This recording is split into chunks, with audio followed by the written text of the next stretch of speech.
what I'm going to talk about, in part, is just how technology needs to join up, and how, when we require something, we can just get it immediately. And I think just by doing this, I've told you all I need to do, really. So I'm going to give a very quick sort of bounce over some of the literature digitization issues as they affect us here. I'm not just talking about my own projects, which probably means that I'm going to annoy other people by missing out or misinterpreting what they've been doing, not going into the detail they feel appropriate. For example, I'm not going to mention unique identifiers because I want to go home tonight. And I'm not going to debate the relevant importance of RDF and XML. Is there a technician in the house? Oh, got it. Okay, it looks just totally different on this. Right, fine. So, digitizing literature. And we talked a bit about that just before the break. And why are we doing this? And we're doing it for all sorts of reasons. And the first reason you've heard a lot about, and absolutely right, improving access. Access to taxonomic literature now is just astounding. It also means the originals are a bit more secure because they haven't got our dirty thumbs going through them the entire time. And Graham is indeed moving them out of the building just so we can't. And also, for some, there's a commercial benefit. And if you look at Google, if you look at a number of the places where digitized literature are found, then some are making money out of this, and particularly the more recent publications. That's fine. But there are some issues, even with the monster resource of BHL. If you want to find the digital item that you require to read, assuming it's free the copyright break-off, which means that, okay, some of it's open access, some of it you do have to slip a credit card on the side of your computer. It might be in BHL, but it might be in Bugs, which is the New Zealand digital insect literature, which is not searchable over Google. You just got to know where it is and dive into it. It might be in one of a dozen or more other digital libraries out there on the web. Some of them are very, very difficult to find. Different way of using a library. Used to browsing the shelves, using in on the publication we want. Don't necessarily search for the unit size being digitization of volumes rather than it's familiar to us all. You've got to start somewhere. So, although what we're doing with digitization is actually giving us what we optimally need to use. So there are some immediate solutions you might want to try and do with that, and we are doing with that, people are doing with that. Obviously exposing that content to web searches. And increasingly I can do a search on an article and I do find it. I sometimes find it sideways and I sometimes have to find it from a friend, but I very often do find it.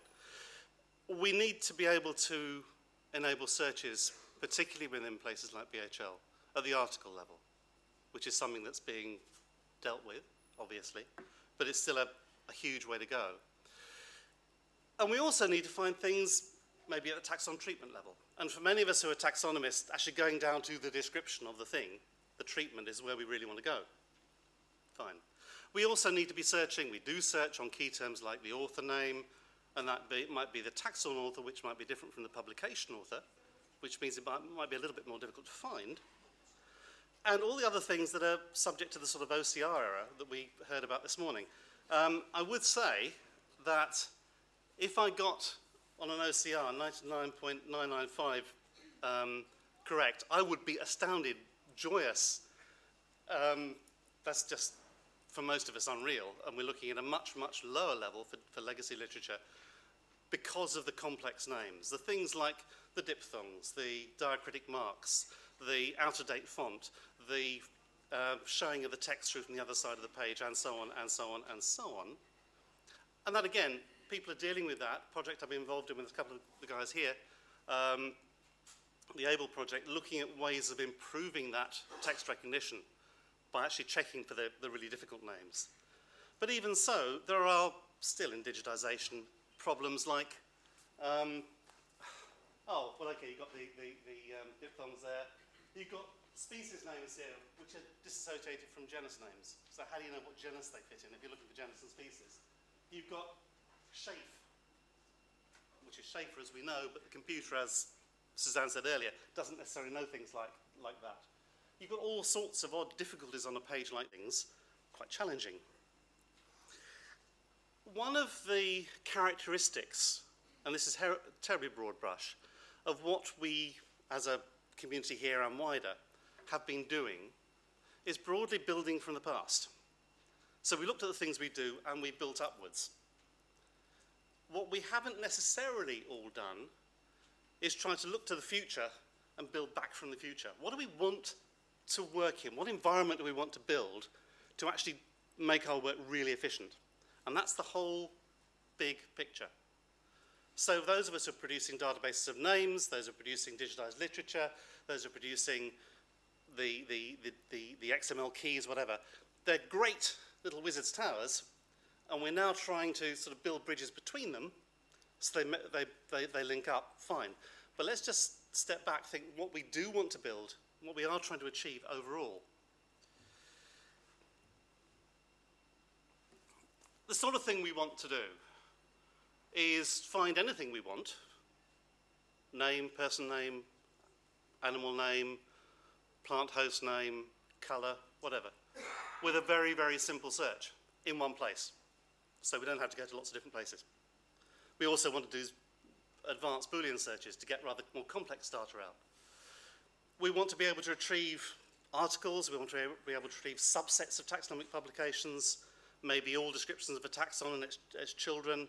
We want to get stuff that we can repurpose to do some more analysis on in a different way. And we don't want to get the stuff that we don't want to get. So whilst I do think weevils are wonderful, if I'm doing a scientific search on weevils, I don't actually want that particular journal, which is very little to do with weevils.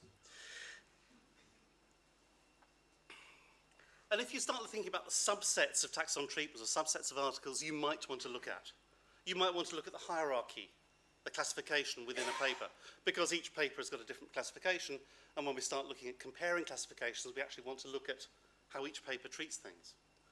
We might want a taxon name, plus the author, plus the date, plus any nomenclatural or taxonomic act with that.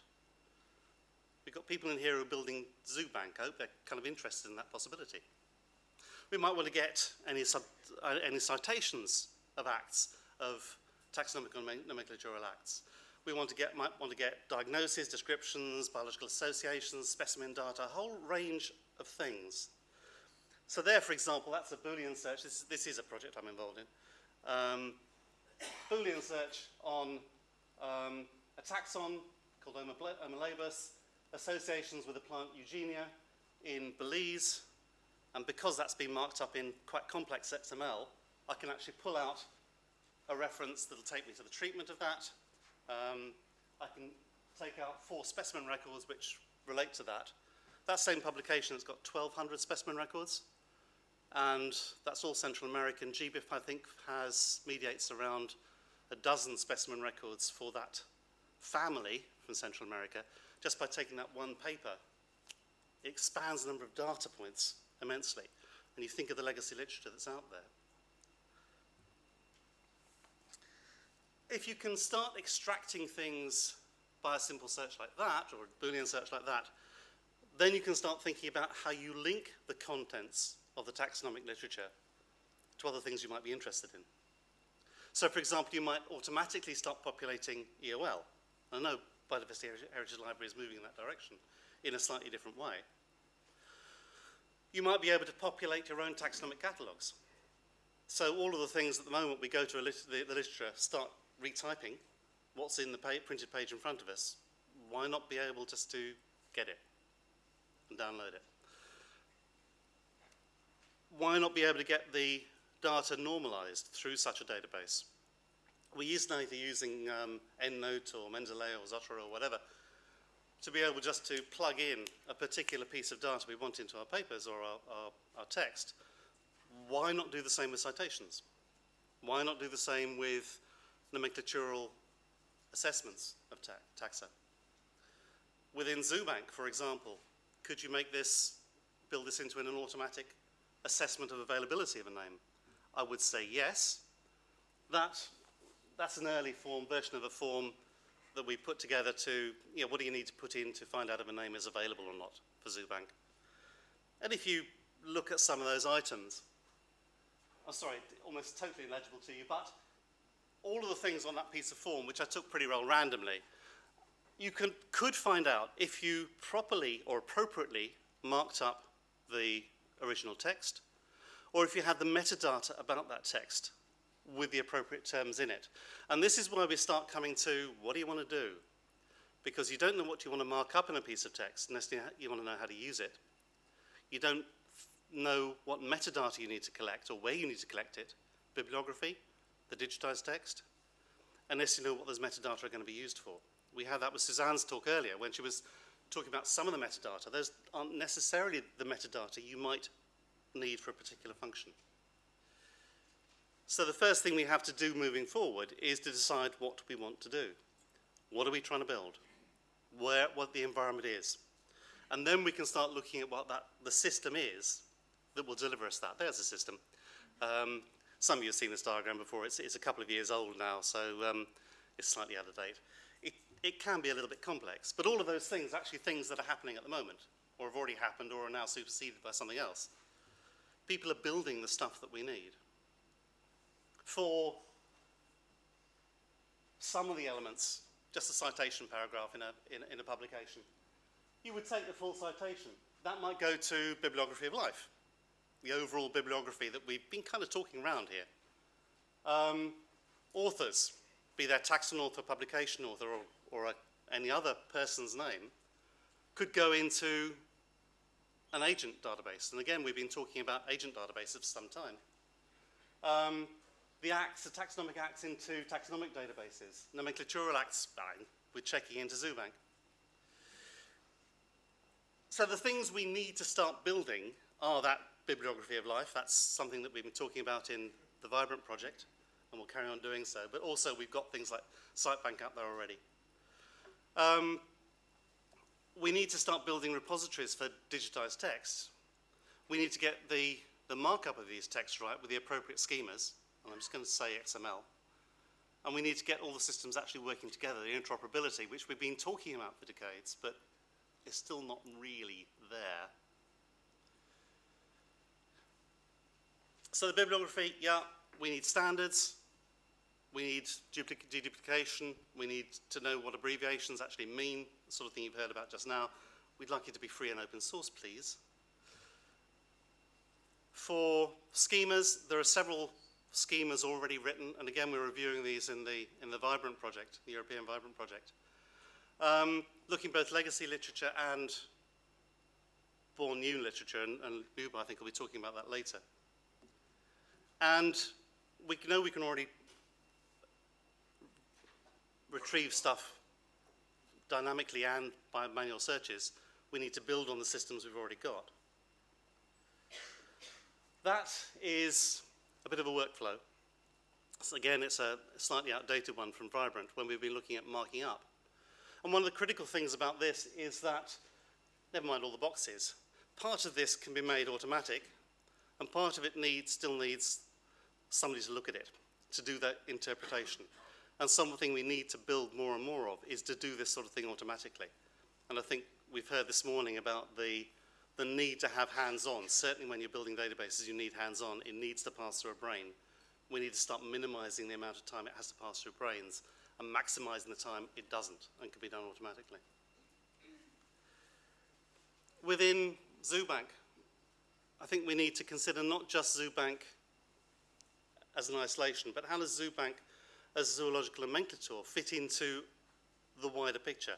What is the shape of the jigsaw puzzle piece? So we can populate from the literature, and we can make it fit other parts. For taxonomic databases, and a number of us here are building such things, we tend to build them, with some standards involved, but our own set of fields and subfields. What do we actually need in those taxonomic databases to make them part of a single system that delivers the overarching information data workspace we want to be in? And it's interesting. broadly, to summarise, we need to agree what we want to build, what we expect it to deliver. We need to decide what we want it to be part of it, what are those components, prioritise what we want to do, and then, well, get on with it.